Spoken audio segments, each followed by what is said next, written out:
a funnel, a well-built funnel is comprised of a sales process, which is how you move them through, and then the funnel itself, which is what are you moving them through. So you can't just build a funnel and go, where's all the leads and the closed deals? Because a funnel without an effective sales process doesn't do anything. Okay, it just sits there.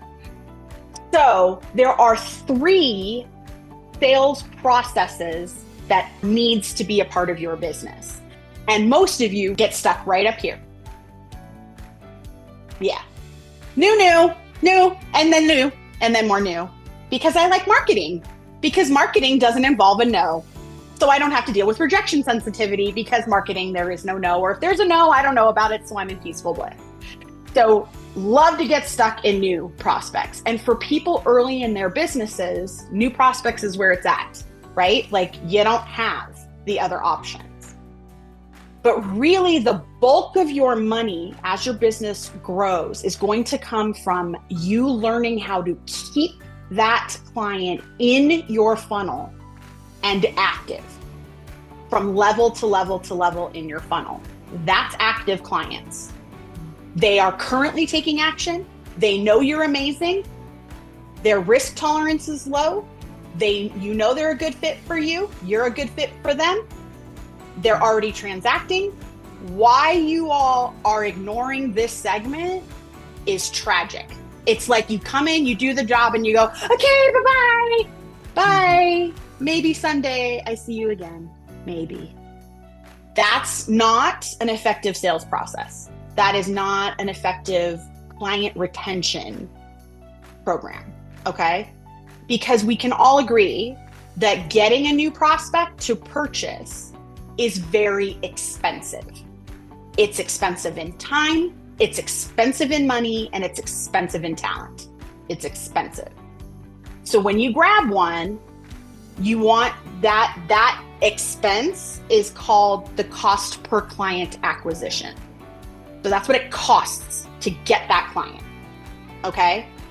You pair that in a ratio with the lifetime client value. How much is that client worth to the business over the lifetime of them being with you?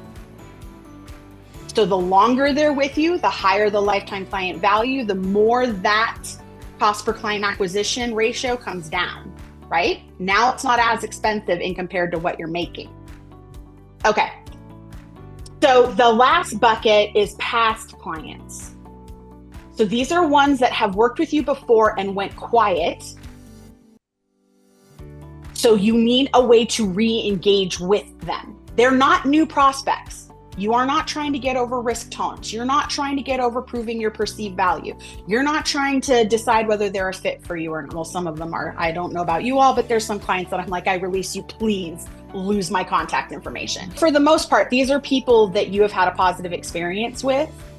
So when you are looking for low-hanging fruit and you need to infuse cash and you have some past clients in your database, the lowest hanging fruit is going to go back to the past clients, build something you can offer them, and then try to re-engage with them.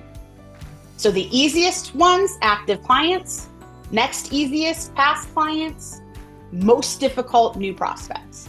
Because your sales process for a new prospect is going to have a lot of get to know you. Am I valuable? Let me show you. Let me figure out who you are. You figure out who I am. Are we going to be effective together?